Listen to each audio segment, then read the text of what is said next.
Mola Productions. Yeah.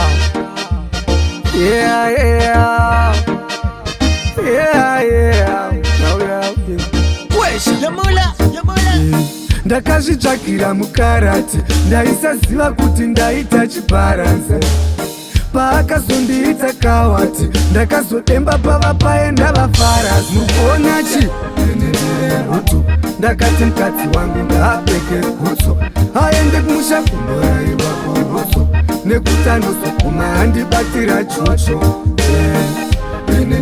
Rutu ndakati mukadzi wangu ngaapfeke gutsu aende kumusha kunoraiwa kurutsu nekuti anozoguma handibatira chocho. Aiti mai vangu vanoroya, akati baba vangu vanopomba, akamboda kutanga kundishora voice dzangu ndikuona hora. Akati achazvitsvakira ndingautwa nekuti mari yakandinzvenga onauto. Hanzi ndaneta nevarume venyika dzino, haachadi vakomana vanokerwa dzino. Enendireroto ndakati mukadzi wangu ngaapfeke gutsu aende kumusha kunoraiwa kurutsu nekuti anozoguma handibatira chocho.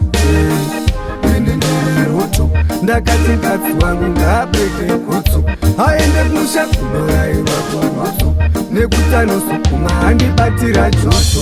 Dai baba vake vamurayira nekuti mai vacho nomurambira, patone majiza nomutaimira kuno ari kurira sembira tenharira. Nekuti ndikamurova hongu angafe ngaangoende kumba kwake, ngaambonoita zveupenyu hwake. Ini ndaneta nekunzi ane benzi nderake. Murikuona chi rutu ndakati mukadzi wangu ngaapfeke gutsu aende kumusha kunoraiwa kurutsu nekuti anozoguma handibatira chocho.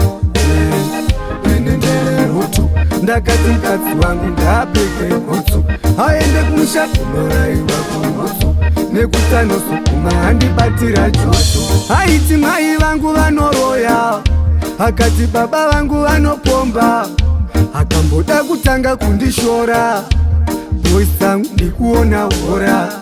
Akati achazvitsvakira ndingautwa nekuti mari yakandinzvenga onauto. Hanzi ndaneta nevarume venyika dzino, haachadi vakomana vanokerwa dzino.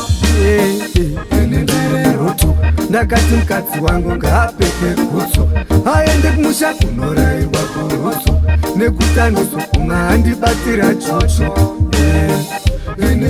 Rutu ndakati mukadzi wangu ngaapfeke gutsu aende kumusha kunoraiwa kurutsu nekuti anozoguma handibatira chocho.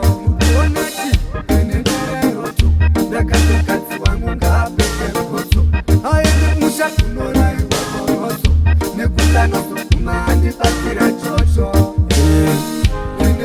Rutu ndakati mukadzi wangu ngaapfeke gutsu aende kumusha